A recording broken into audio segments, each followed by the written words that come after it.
الحمد لله رب العالمين والصلاة والسلام على أشرف الأنبياء والمرسلين وعلى آله وصحبه ومن تبعهم بإحسان إلى يوم الدين أما بعد. محترم حضرات و خواتین، اللہ تبارک و تعالیٰ کا فضل و کرم ہے کہ جس نے رمضان مبارک کی یہ دن اور یہ راتیں ہم کو عنایت فرمائی. اللہ تبارک و تعالیٰ ہمارے جو اعمال ان دنوں ہوتے ہیں، اللہ تبارک و تعالیٰ ان اعمال کو قبول فرمائے. اللہ کے نبی صلی اللہ علیہ وسلم کا تذکرہ ہمارے ساتھ ہے. اللہ کے نبی صلی اللہ علیہ وسلم کی باتیں، آپ کی سیرت ہمارے لیے ایمان کی تازگی کا باعث بنتی ہے. ہمارے ایمان کی تجدید ہوتی ہے جب ہم اللہ کے نبی صلی اللہ علیہ وسلم کی باتیں سنتے ہیں. کل کے درس میں ہم نے اس چیز کو سنا کہ اللہ کے نبی صلی اللہ علیہ وسلم سے ہم محبت کیوں کرتے ہیں. اس کا خلاصہ میں پیش کر کے آپ کو لے چلتا ہوں اللہ کے نبی صلی اللہ علیہ وسلم کی خصوصیات کی طرف. بعض خاص باتیں، خاص چیزیں جو اللہ کے نبی صلی اللہ علیہ وسلم کو عطا ہوئی تھی. پہلی بات، کل کے درس میں جو باتیں ہم نے سنی، اللہ کے نبی صلی اللہ علیہ وسلم کی محبت سارے لوگوں سے زیادہ آپ کے اور میرے دل میں ہونا چاہیے. یہ پہلی بات تھی. آج لوگ اپنے نام نہاد پیشاؤں کی عزت کرتے ہیں، سرداروں کی عزت کرتے ہیں، ان کے نام کی مالا جپتے ہیں اور ان کے مورتیاں بنا کر پوجتے ہیں. ہم اللہ کے نبی صلی اللہ علیہ وسلم پر درود پڑھنے سے بھی بخیلی کرتے ہیں. اللہ کے نبی صلی اللہ علیہ وسلم کا جب بھی ہم نام سنیں صلی اللہ علیہ وسلم، کم سے کم اتنا تو کہیں. اور درود ابراہیمی اگر آدمی پڑھ لیتا ہے تو بہت اچھا ہے. اللہ تبارک و تعالیٰ اس پر 10 رحمتیں نازل فرماتے ہیں. پہلی بات جو کل کے درس میں ہمارے ساتھ تھی وہ یہ کہ اللہ کے نبی صلی اللہ علیہ وسلم کی محبت سب سے زیادہ میرے اور آپ کے دل میں ہونا چاہیے. جیسے عمر بن خطاب رضی اللہ تعالی عنہ نے جب اللہ کے نبی صلی اللہ علیہ وسلم سے کہا، اے اللہ کے رسول صلی اللہ علیہ وسلم، آپ مجھے عزیز ہیں، پیارے ہیں سب سے زیادہ، لیکن میری جان سے زیادہ نہیں. تو اللہ کے نبی صلی اللہ علیہ وسلم نے اپنا ہاتھ کھینچ لیا، بولا کہ لا یا عمر، ایسا نہیں چلے گا. یہاں تک کہ عمر رضی اللہ تعالیٰ عنہ نے کہا کہ نہیں، اللہ کے رسول صلی اللہ علیہ وسلم، میری جان بھی آپ پر قربان ہے، آپ میرے جان سے زیادہ عزیز ہیں. اللہ کے نبی صلی اللہ علیہ وسلم کی محبت سارے مخلوق سے زیادہ، مال و دولت سے زیادہ آپ کے اور میرے دل میں ہونا چاہیے. لا یؤمن احدکم حتی، اللہ کے رسول صلی اللہ علیہ وسلم نے کہا کہ تم میں سے کوئی مومن نہیں ہو سکتا یہاں تک کہ وہ مجھ سے اتنی زیادہ محبت کرے من ولدہ ووالدہ والناس اجمعین، وہ اپنے بچوں سے، اپنے ماں باپ سے، سارے لوگوں سے جو محبت کرتا ہے اس سے زیادہ محبت کرے. پہلی بات میرے اور آپ کے سمجھ میں آئی کہ اللہ کے نبی صلی اللہ علیہ وسلم کی محبت سب سے زیادہ آپ کے اور میرے دل میں ہونا چاہیے. اور کل کے درس میں جیسے میں نے بتایا کہ محبت سے یہ بات نہیں ہے کہ صرف زبانی دعویٰ ہے. آپ کے گفتار میں، کردار میں، اخلاق میں، گفتار میں، شکل و صورت میں اللہ کے نبی صلی اللہ علیہ وسلم کے اخلاق نظر آئیں، اللہ کے نبی صلی اللہ علیہ وسلم کا نمونہ نظر آئے کہ آپ سنت کے مطابق سارے اعمال زندگی کے بجا لاتے ہیں. اس کا معنی ہے کہ اللہ کے نبی صلی اللہ علیہ وسلم سے آپ کو محبت ہے. اسی کے ساتھ دوسری بات پر ہم چلتے ہیں. ایک آدمی اللہ کے نبی صلی اللہ علیہ وسلم سے محبت کرتا ہے تو اسے کیا ملتا ہے، اسے کیا ثمرہ ملتا ہے، اسے کیا فائدہ حاصل ہوتا ہے.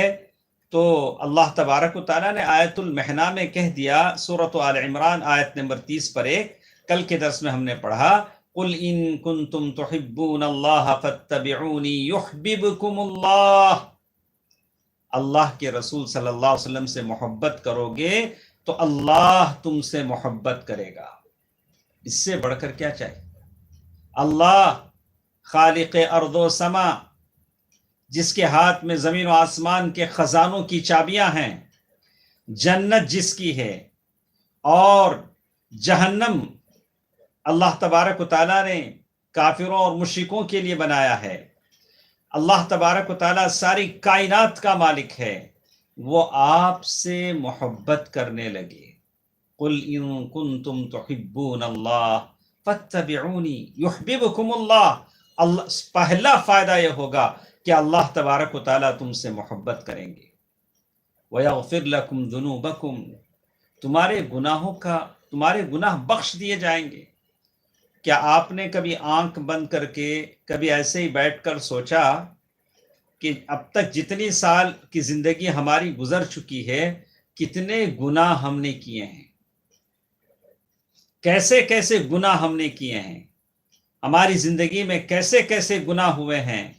اگر یہ گناہ ایسے ہی بخش دیے جائیں اللہ کے نبی صلی اللہ علیہ وسلم کی محبت میں اور اس منہج پر زندگی گزارنے کے عوض اور بدلے میں، تو اور مجھے اور آپ کو کیا چاہیے؟ اس لیے گناہوں کی پوٹلی کو اپنی زندگی میں گناہ ختم کر دیے جائیں، اسے اپنے ساتھ قبر میں نہ لے جائیں۔ آدمی مر جاتا ہے لیکن اس کے گناہ نہیں مرتے۔ حدیث میں آیا ہے، برا بن عازب رضی اللہ تعالیٰ عنہ کی حدیث ہے، آدمی قبر میں جائے گا، اچانک ایک بدبودار شخص اور بالکل بد شکل آدمی یا شخص اس کے قبر میں نمودار ہوگا۔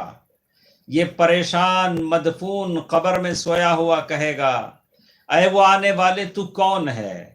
تیری شکل بدصورت ہے، تیرے سے بدبو آ رہی ہے، تو کون ہے؟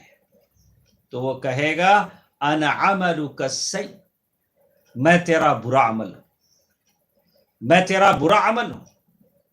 تو اس برے عمل کو اپنی زندگی میں ختم کر دیں تاکہ وہ قبر میں ہمارے ساتھ نہ آئے۔ اور وہ کیسے ختم ہوگا؟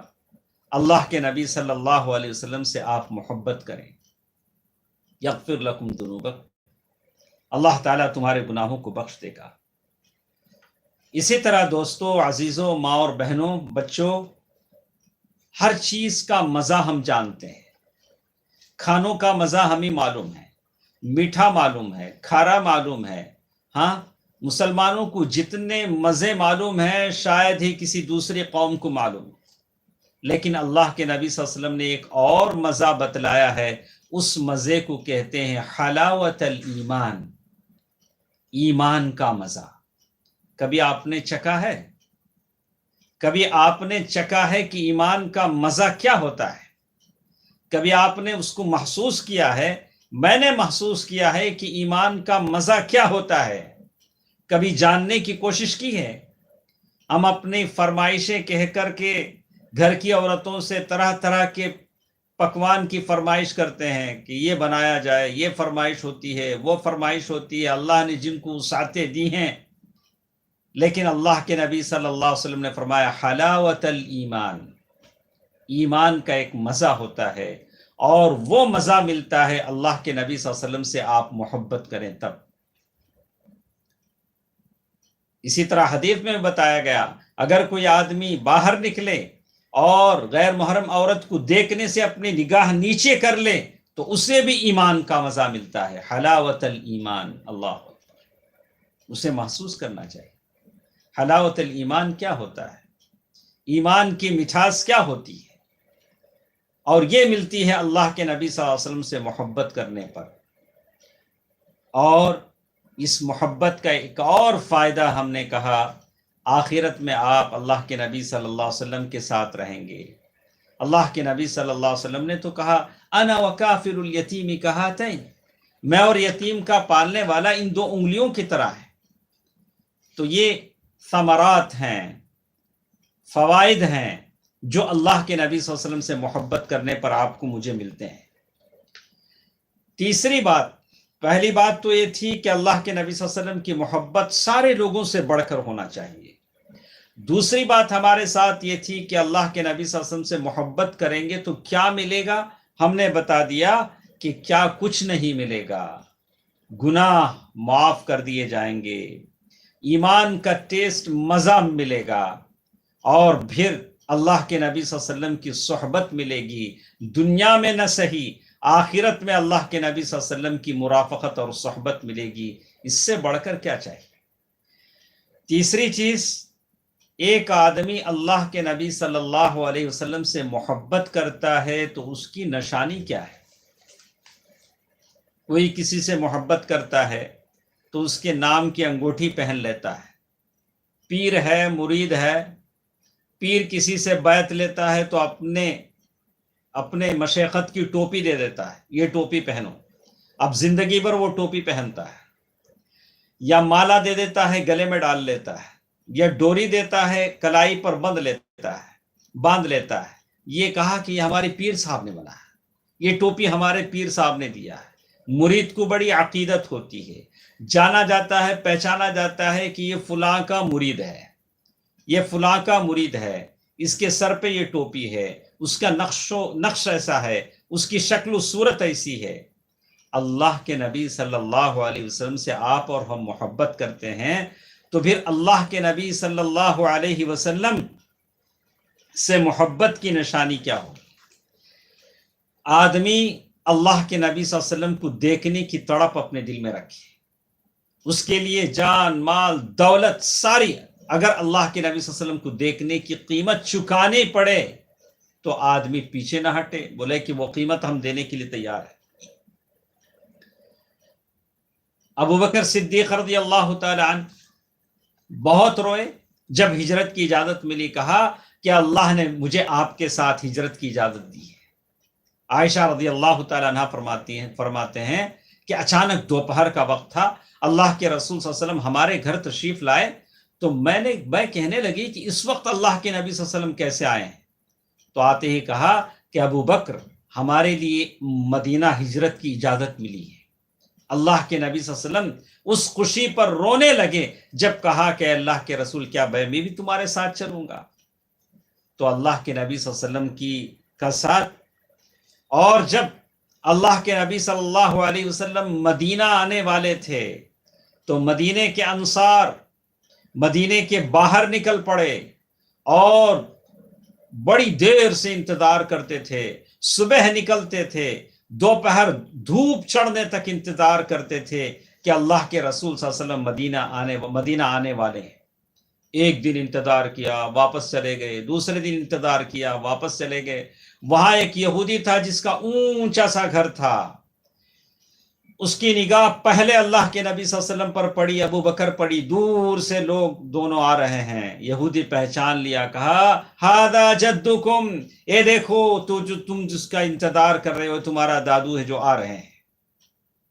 یہ تڑپ تھی انصار کی، اللہ کے نبی صلی اللہ علیہ وسلم مدینہ آ رہے ہیں، اللہ کے نبی صلی اللہ علیہ وسلم کو دیکھنے کی تڑپ۔ اور اس سے بھی آپ دیکھیں گے اللہ کے نبی صلی اللہ علیہ وسلم، اس سے پتہ چلے گا کہ آپ اور ہم اللہ کے نبی صلی اللہ علیہ وسلم سے محبت کرتے ہیں۔ ربیعہ بن کعب الاسلمی رضی اللہ تعالی عنہ اللہ کے نبی صلی اللہ علیہ وسلم کی خدمت کرتے ہیں۔ خدمت کیسے کرتے ہیں؟ اللہ کے نبی صلی اللہ علیہ وسلم کے لیے لوٹے میں پانی لا دیتے ہیں، چھوٹی موٹی خدمت کر دیتے ہیں۔ تو اللہ کے نبی صلی اللہ علیہ وسلم نے فرمایا کہ اے ربیعہ سل، اے ربیعہ مانگو اگر کچھ مانگنا چاہتے ہو۔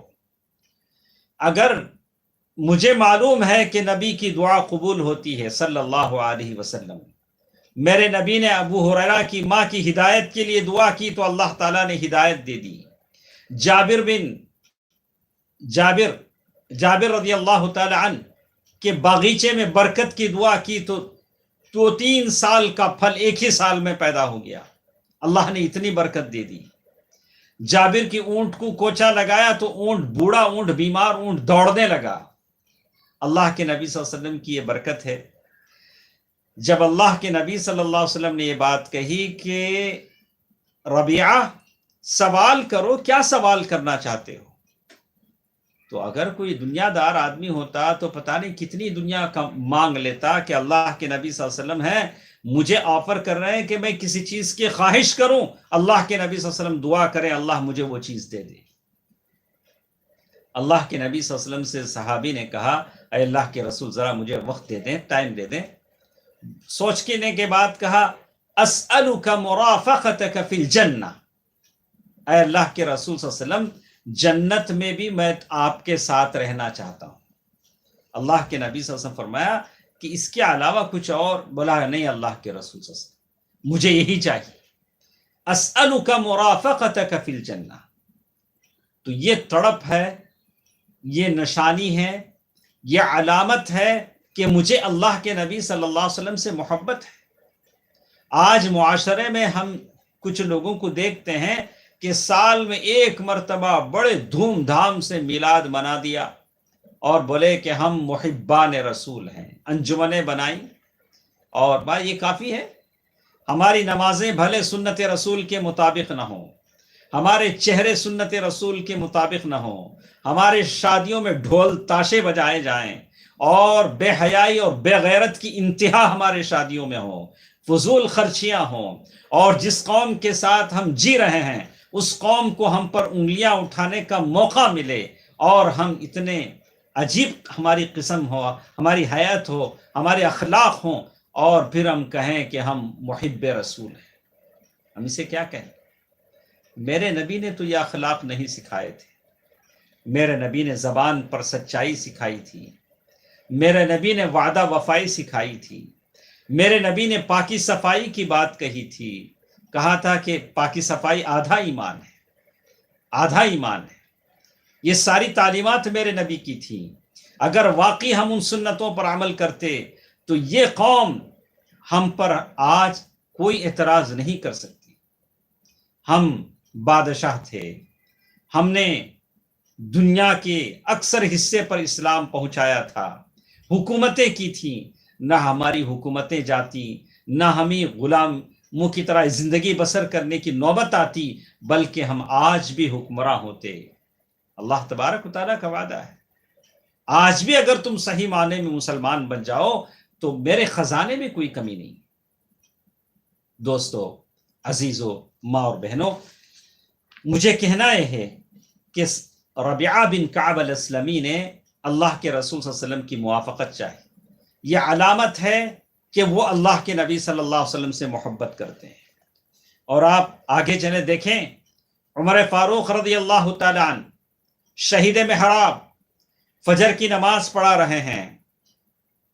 ابو لؤلؤ مجوسی جس نے حضرت عمر فاروق رضی اللہ تعالیٰ عنہ کی پیٹ میں خنجر گھونپا، ہنتڑیاں باہر آ گئیں، نبیذ پلایا جاتا تھا تو انتڑیوں سے نکل پڑتا تھا، اور اس حالت میں اپنے بیٹے عبداللہ بن عمر سے کہہ رہے ہیں کہ جاؤ ام المؤمنین عائشہ رضی اللہ تعالیٰ عنہ سے اجازت لو کہ مجھے اللہ کے نبی صلی اللہ علیہ وسلم کے پہلو میں دفن کر دیا جائے۔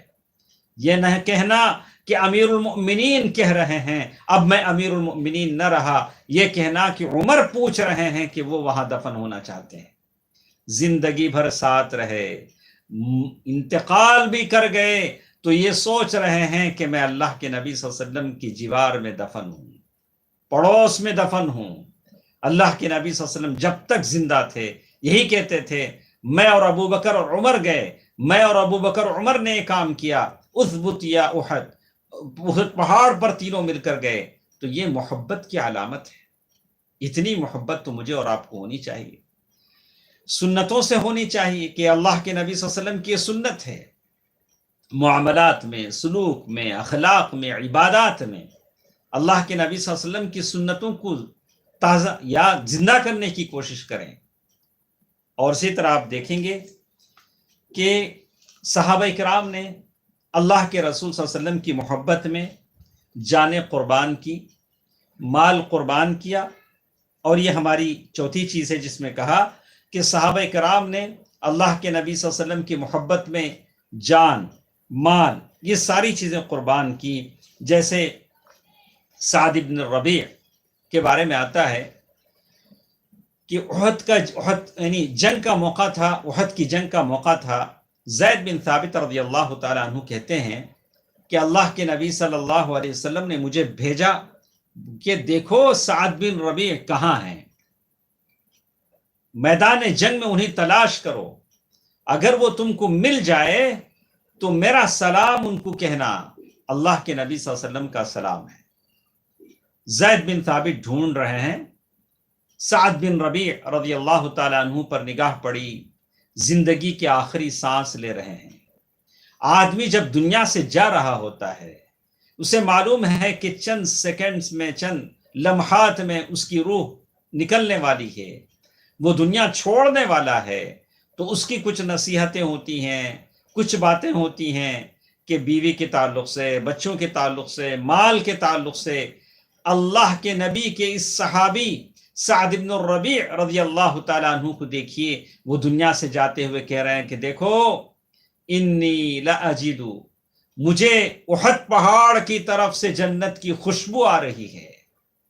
اگر تمہارے پلک جھپک رہے ہوں اور تم زندہ ہو، انصار سے خطاب کرتے ہوئے کہتے ہیں میرے قوم کو بتا دینا، اگر تم زندہ ہو، تمہارے زندہ ہوتے ہوئے اگر محمد صلی اللہ علیہ وسلم کو کوئی تکلیف پہنچتی ہے تو اللہ تم سے باز پرس کرے گا.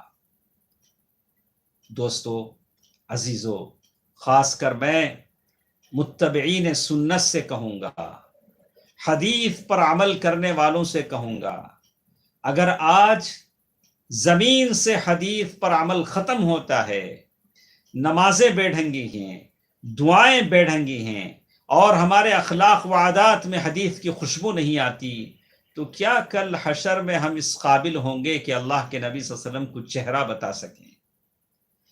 کیا ہمیں کوثر ہمیں مل سکے گا؟ اللہ کے نبی صلی اللہ علیہ وسلم کے ہاتھوں ہمیں پی سکیں گے؟ سنت کا بیڑا ہم نے اٹھایا ہے، اس کا لقب اور ٹائٹل میں نے چسپا کر لیا ہے کہ میں سنت پر عمل کرنے والا ہوں، میں اللہ کے نبی صلی اللہ علیہ وسلم کے حدیث پر عمل کرنے والا ہوں. تو پھر میری نمازیں ویسی کیوں نہیں ہیں؟ کیوں حدیث کے مطابق میرے معاملات نہیں ہیں، میرا سلوک نہیں ہے؟ یہ ساری چیزیں ہیں.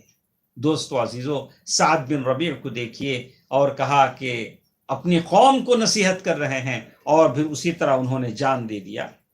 اور اسی طرح آپ دیکھیں گے کہ اللہ کے نبی صلی اللہ علیہ وسلم احد کی جنگ میں 11 انصاری صحابہ ایک ایک کر کے اپنی جانیں اللہ تعالیٰ کی راہ میں قربان کر دیتے ہیں. ام عمارہ رضی اللہ تعالیٰ عنہ، اللہ کے نبی صلی اللہ علیہ وسلم جدھر بھی دیکھتے ہیں ام عمارہ نظر آتی ہیں، دشمنوں کا دفاع کرتی ہیں. کہا کہ ام عمارہ، یعنی احد کی جنگ کا اکثر یہ حصہ ام عمارہ کی اس میں چلا گیا رضی اللہ عنہ، رضی اللہ عنہ. اسی طرح آپ دیکھیں گے ابو دجانہ ہیں جنہوں نے اپنی پیٹھ کو آڑ بنا لیا، سارے تیر آتے تھے ان کے پیٹھ پر لگتے تھے. طلحہ بن عبید اللہ رضی اللہ تعالی عنہ، یہ سارے صحابہ ہیں جنہوں نے اللہ کے نبی صلی اللہ علیہ وسلم کی محبت میں اپنا مال، اپنی جان ساری کی سارا قربان کیا. مجھے شرم آئے گی کل حشر کے میدان میں دیکھوں گا کہ وہاں میں بھی جاؤں گا، آپ بھی جائیں گے. اس میں کوئی شک ہے؟ کوئی شک نہیں. اللہ تعالیٰ نے کہہ دیا تم سب کے سب تنہا تنہا ہوگے، یوم القیامت فردا، تنہا تنہا ہوگے. اور اللہ تعالیٰ کے سامنے جب ہم پہنچیں گے تو وہاں دیکھیں گے ایک طرف خبیب بن عدی ہیں جن کو مکے والوں نے قربان گاہ لے گئے اور پھانسی کے اور مقتل میں کھڑا کر کے، سب کے ہاتھوں میں تیر ہیں، اور اللہ کے نبی صلی اللہ علیہ وسلم کے صحابی خالی ہاتھ بندھے ہوئے ہیں اور ان سے پوچھ رہے ہیں کیا تم چاہتے ہو کہ اگر تم چھوٹ جاؤ اور تمہاری جگہ محمد ہو تو تمہیں اچھا لگے گا؟ تو اس وقت انہوں نے کیا جواب دیا؟ کہا کہ کیسی باتیں کرتے ہو، اگر میں بچ جاؤں، اللہ کے نبی صلی اللہ علیہ وسلم کے پاؤں میں کانٹا بھی چوبے یہ مجھے منظور نہیں ہے صلی اللہ علیہ وسلم. کل حشر میں یہ صحابی بھی ہوں گے خبیب بن عدی، ایک طرف سمیہ رضی اللہ تعالی عنہا ہوں گی جو مکے میں سب سے پہلے عورت تھی جو شہید ہوئی، دوسری طرف سید الشہداء حمزہ رضی اللہ تعالی عنہ ہوں گے، کٹے ہوئے کان، کٹی ہوئی ناک، پھٹا ہوا جگر لے کر وہ ہوں گے، اور ان کے زخموں سے مشک اور عنبر کی خوشبو آ رہی ہوگی۔ انہوں نے یہ ساری چیزیں اللہ کے لیے کی، میں اور آپ کیا لے کر جائیں گے؟ میرے جھولی میں کیا ہوگا؟ آپ کی جھولی میں کیا ہوگا؟ ہماری جو کاسہ گدائی ہے، ہم اللہ تبارک و تعالیٰ کی بھیک مانگنے کے لیے جا رہے ہیں کہ رحمت کی، عفو کی، درگزر کی، لیکن اللہ یہ بات مجھ سے پوچھے کہ تم نے میرے دین کی سربلندی کے لیے کیا کیا؟ اپنے لیے تو سب کچھ لوگ کرتے ہیں، میں اپنے لیے بہت کرتا ہوں، آپ اپنے لیے کرتے ہیں، لیکن دین کی سربلندی کے لیے کس نے کیا کیا؟ تو ہم کیا جواب دیں گے؟ اللہ تبارک و تعالیٰ کہیں گے کہ دیکھو، ایک طرف یہ میرے صحابہ ہیں، صحابیات کی زندگی ہیں جنہوں نے قربانیاں دی ہیں اور دے کر یہ دین تم تک پہنچایا ہے، تم نے کیا کیا؟ کہا کہ ہم نے تو اللہ کے نبی صلی اللہ علیہ وسلم کی محبت کا دعویٰ کیا۔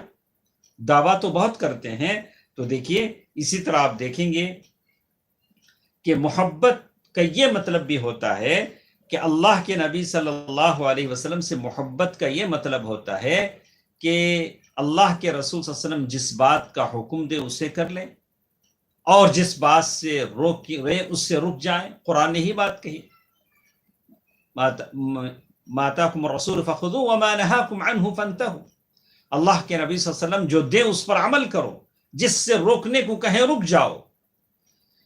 چلیے آپ کو بتاتے ہیں ایک ایسا موقف، ایک ایسی بات کہ اللہ کے رسول صلی اللہ علیہ وسلم کے ساتھ صحابہ جنگ میں ہیں، جنگ کے میدان میں ہیں یا سفر میں ہیں، اور صحابہ کرام بھوکے ہیں اور کچھ چیزیں پکائی جا رہی ہیں، بنائی جا رہی ہیں، اور اسباب ختم ہونے کو ہیں، تو جو پالتو گدھے ہیں انہی کو ذبح کر کے ان کا گوشت بنا دیا گیا۔ اللہ کے نبی صلی اللہ علیہ وسلم کے پاس ایک صحابی آئے، کہا قد اکلت الحمر، اے اللہ کے رسول صلی اللہ علیہ وسلم، گدھے، پالتو گدھے کھائے جا رہے ہیں، بوجھ اٹھانے کے لیے، سواری کے لیے استعمال ہوتے تھے۔ ایک بار کہا، دوسری بار کہا، اللہ کے نبی صلی اللہ علیہ وسلم فرمایا کہ دیکھو، میں پالتو گدھے کے کھانے سے منع کرتا ہوں، حرام۔ تو آپ تصور کر سکتے ہیں ہانڈیوں میں گوشت ابل رہا ہے، شوربے کے ساتھ گوشت کے ٹکڑے اوپر آ رہے ہیں، جیسے حدیث کے الفاظ، ادھر اللہ کے نبی صلی اللہ علیہ وسلم کا حکم ہو رہا ہے کہ پالتو گدھے کا گوشت حرام ہے، صحابہ بھوکے پیٹ ہیں، سوندھی خوشبو آ رہی ہے، لیکن اللہ کے نبی کا حکم ہے کہ یہ چیز حرام ہے۔ صحابہ کرام نے کیا کیا ہوگا؟ سارے دیگچے الٹ دیے گئے۔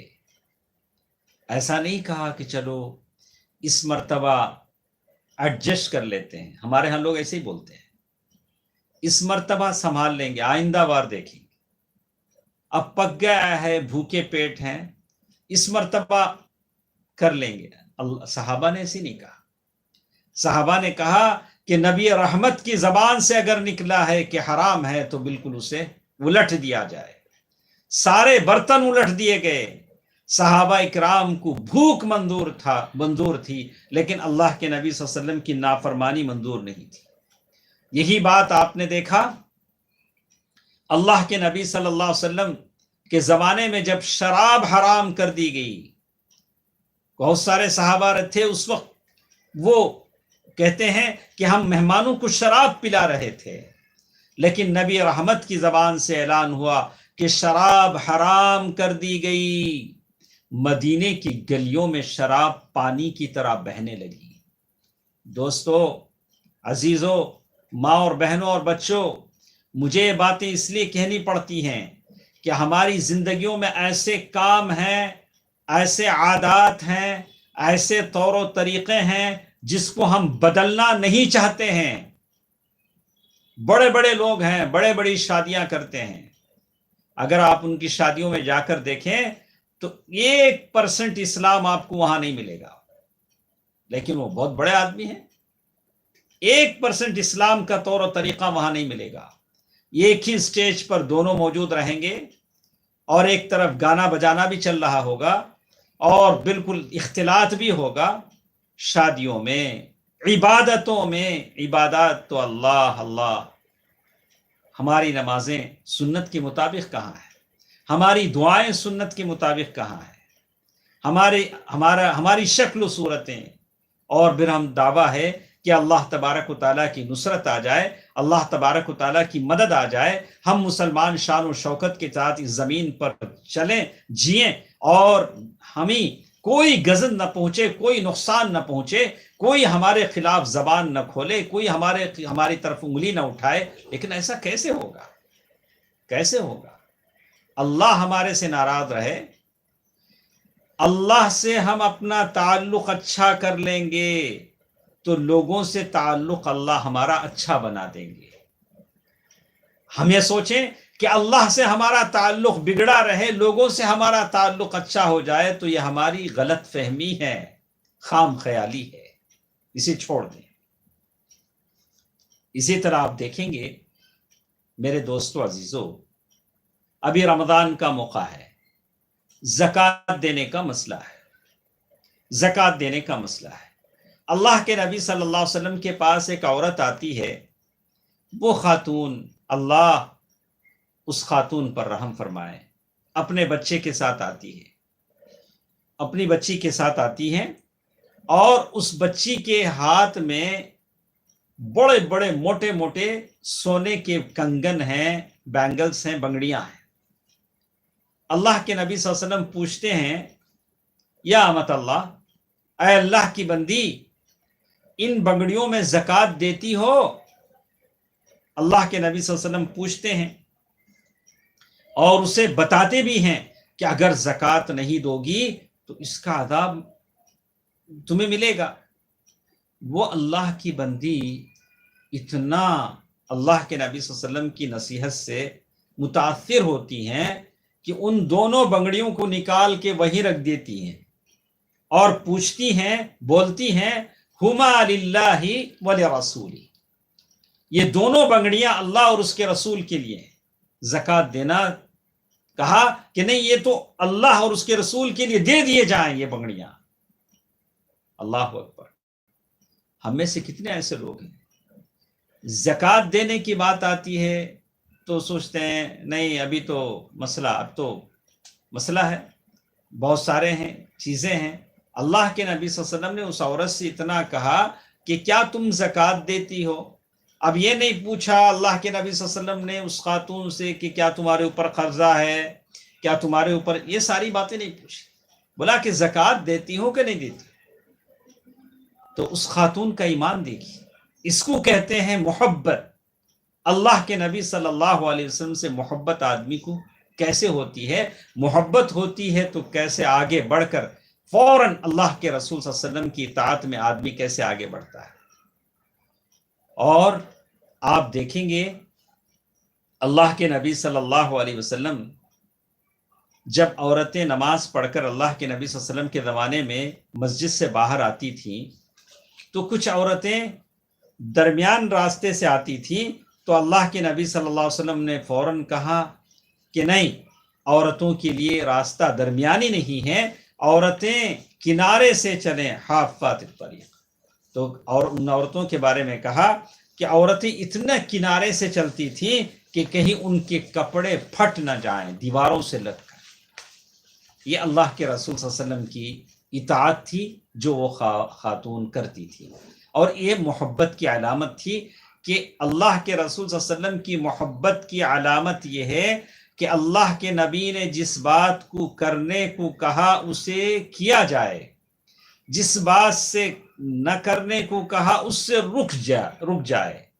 اب یہ نہ کہے کہ نہیں یہ ہماری ان کی تمنا ہے، یہ ہمارے امی کی آرزو ہے، دادی کی خواہش ہے، دادا چاہتے ہیں، نہیں، اسلام اس کا نام نہیں۔ اسلام اس کا نام ہے کہ اللہ کے رسول صلی اللہ علیہ وسلم کی شریعت کا حق اللہ کا ہے، اللہ کے نبی کا ہے، جو اللہ نے ان کو دیا بس۔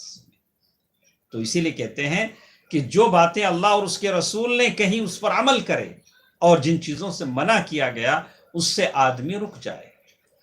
تو بات ہم کر رہے تھے اسی کے ساتھ ساتھ بعض چیزیں خاص اللہ تبارک و تعالیٰ نے پیارے نبی صلی اللہ علیہ وسلم کو عطا فرمائی، ان باتوں کا ذکر ہمارے ساتھ تھا کہ انشاءاللہ مختصر کچھ اس میں آپ کے سامنے رکھ دوں گا، اس لیے کہ کل ہمارے پاس ایک دوسرا موضوع بھی ہے کہ اللہ کے رسول صلی اللہ علیہ وسلم بحیثیت شوہر، اس لیے کہ یہ بہت ضروری ہے کہ آج کے زمانے میں ہم جانیں کہ آدمی جو شوہر یعنی کسی عورت کا شوہر کیسے ہوتا ہے، اس لیے کہ گھر میں سکون ہے تو ساری جگہ سکون ہے، گھر میں ماحول اچھا ہے تو پھر آپ سکون سے اللہ کی عبادت کر سکیں گے۔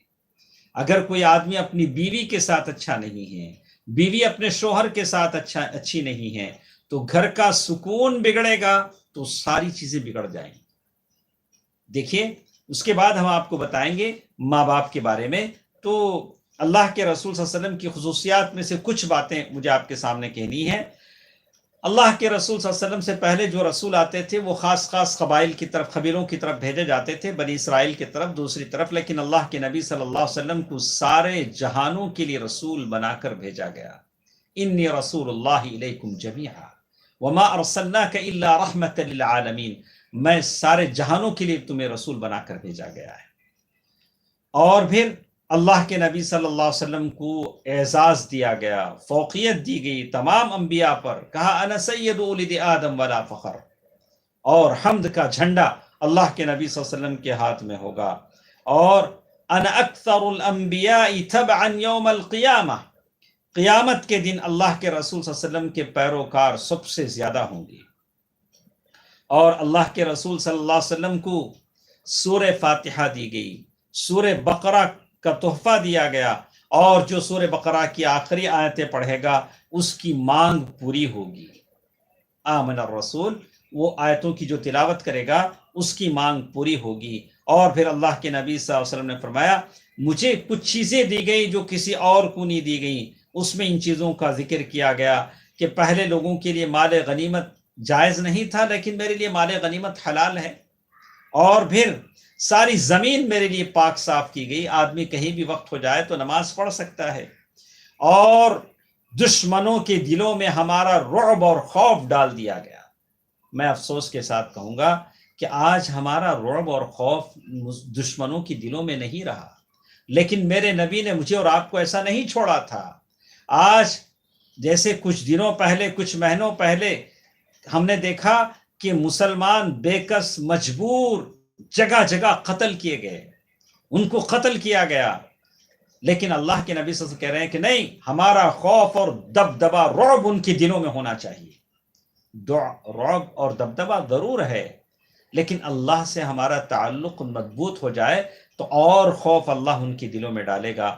آج جو کچھ ہمارے تعلق سے ہو رہا ہے بالکل یہ اس رعب اور دبدبے کی وجہ سے ہی ہے، یقیناً کہ یہ قوم بڑی نڈر قوم ہے، اس قوم کا مالک اللہ ہے جو ارض و سما کا مالک ہے۔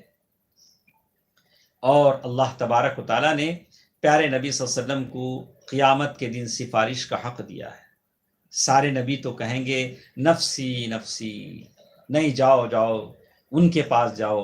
اللہ کے نبی کہتے ہیں میں سجدے میں گر جاؤں گا، اور حدیث الشفاعہ، بڑی لمبی حدیث کہی گئی، اتنا اللہ کی حمد و ثنا کروں گا، اور ایسے ایسے تعریف کے الفاظ میرے دل میں آئیں گے، اللہ کہیں گے ارفع راسک سل تعطا، اے نبی اپنا سر تو اٹھاؤ، پوچھو کیا مانگنا چاہتے ہو۔ پھر میں اللہ سے کہوں گا کہ اللہ حساب آسان کر دیا جائے، پھر حساب آسان کر دیا جائے گا۔ اور اللہ کے نبی صلی اللہ علیہ وسلم کو سارے آسمانوں کی سیر کرائی گئی، سبحان الذی اسری بعبدہ لیلا من المسجد الحرام الی المسجد الاقصی الذی بارکنا حولہ۔ اور اللہ کے نبی صلی اللہ علیہ وسلم نے یہ بھی کہا، صحیح بخاری کی حدیث ہے، نماز میں جیسے میں سامنے دیکھتا ہوں پیچھے بھی دیکھتا ہوں، تمہارے رکوع اور سجود کو میں دیکھتا ہوں۔ یہ اللہ کے نبی صلی اللہ علیہ وسلم کی خاص صفت تھی۔ آپ سب سے پہلے زمین سے اٹھیں گے، اول من تنش، سب سے پہلے اللہ کے نبی صلی اللہ علیہ وسلم کی قبر پھٹے گی، سب سے پہلے اللہ کے نبی صلی اللہ علیہ وسلم اپنے قبر سے اٹھیں گے قیامت کے دن، سب سے پہلے پل صراط پار کریں گے، سب سے پہلے جنت میں جائیں گے، انا اول من یقرع باب الجنہ، میں سب سے پہلے ہوں گا جو جنت کا دروازہ کنڈی کھٹکھٹاؤں گا، اور جنت کا فرشتہ کہے گا مجھے حکم دیا گیا تھا کہ سب سے پہلے آپ ہی کے لیے جنت کا دروازہ کھولیں۔ اور پھر جنت میں سب سے زیادہ امت محمدیہ ہوگی صلی اللہ علیہ وسلم۔ جیسے بتایا گیا کہ اہل الجنہ، جنت میں 120 صف ہوں گے، 120 لوگوں کی صفیں ہوں گی، 80 صفیں امتی محمدیہ کی ہوں گی، باقی 40 صفیں دوسری امتوں کی ہوں گی۔ یہ اللہ تبارک و تعالیٰ کا اعزاز ہے جو اللہ تعالیٰ نے امت محمدیہ کو دیا۔ اور پھر اللہ کے نبی صلی اللہ علیہ وسلم نے فرمایا کہ میری آنکھیں سوتی ہیں، میرا دل جاگتا ہے، صلی اللہ علیہ وسلم۔ اور پھر کہا گیا اللہ کے نبی صلی اللہ علیہ وسلم کے اگلے پچھلے ساری خطاؤں کو اللہ تعالیٰ نے معاف کر دیا۔ اور اللہ کے نبی صلی اللہ علیہ وسلم نے یہ بھی کہا کہ خواب میں دیکھنا حقیقت میں دیکھنا ہے، میری شکل کا شیطان اختیار نہیں کر سکتا، لیکن میری امت کا کوئی فرد مجھے خواب میں دیکھتا ہے تو حقیقت میں وہ مجھے دیکھتا ہے، لیکن شرط ہے کہ وہ اللہ کے نبی صلی اللہ علیہ وسلم کے شمائل سے واقف ہو کہ آپ کا چہرہ مبارک کیسا تھا، آپ کی داڑھی کیسے تھی، آپ کی یعنی زلفیں کیسی تھیں، بالکل اس سے واقف ہو۔ شمائل ترمذی نے کتاب ہی لکھ دی، اللہ تعالیٰ ان پر رحم فرمائے، اللہ تعالیٰ انہیں اجر عظیم دے۔ اور اسی طرح ایک بات اور بھی کہی گئی کہ اللہ کے نبی صلی اللہ علیہ وسلم فرمایا کہ تم میں سے جو بھی لوگ ہیں ہر شخص کے ساتھ ایک جن ہوتا ہے، قرینہ من الجن۔ صحابہ کرام نے کہا اللہ کے رسول صلی اللہ علیہ وسلم آپ کے ساتھ بھی؟ کہا کہ میرے ساتھ بھی، لیکن کہا کہ الا ان اللہ اعاننی علیہ فاسلم، لیکن اللہ تبارک و تعالیٰ نے میری مدد کی ہے اس کے معاملے میں، وہ مسلمان ہو گیا ہے۔ کوشش کیجئے، اللہ تبارک و تعالیٰ سے دعا کیجئے کہ اپنے آپ کے اندر اللہ کے رسول صلی اللہ علیہ وسلم کی محبت کو پیدا کریں، وہ رسول جس کی یہ خصوصیات ہیں، اللہ وہ ثمرات ہیں۔ کچھ باتیں انشاءاللہ کل کے درس میں ہمارے ساتھ رہیں گی۔ اللہ تبارک و تعالیٰ جتنی باتیں ہم سنتے ہیں اس پر عمل کرنے کی توفیق دے۔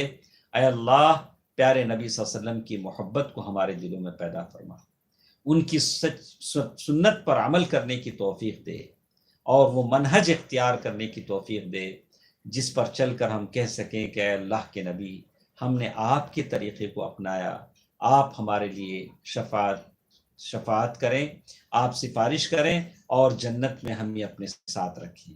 ان اللہ ملائکتہ یصلون علی النبی یا ایھا الذین آمنوا صلوا علیہ وسلموا تسلیما۔ اللهم صل على محمد وعلى آل محمد كما صليت على إبراهيم وعلى آل إبراهيم إنك حميد مجيد۔ اللهم بارك على محمد وعلى آل محمد كما باركت على إبراهيم وعلى آل إبراهيم إنك حميد مجيد برحمتك يا أرحم الراحمين، والحمد لله رب العالمين، والسلام عليكم ورحمة الله وبركاته۔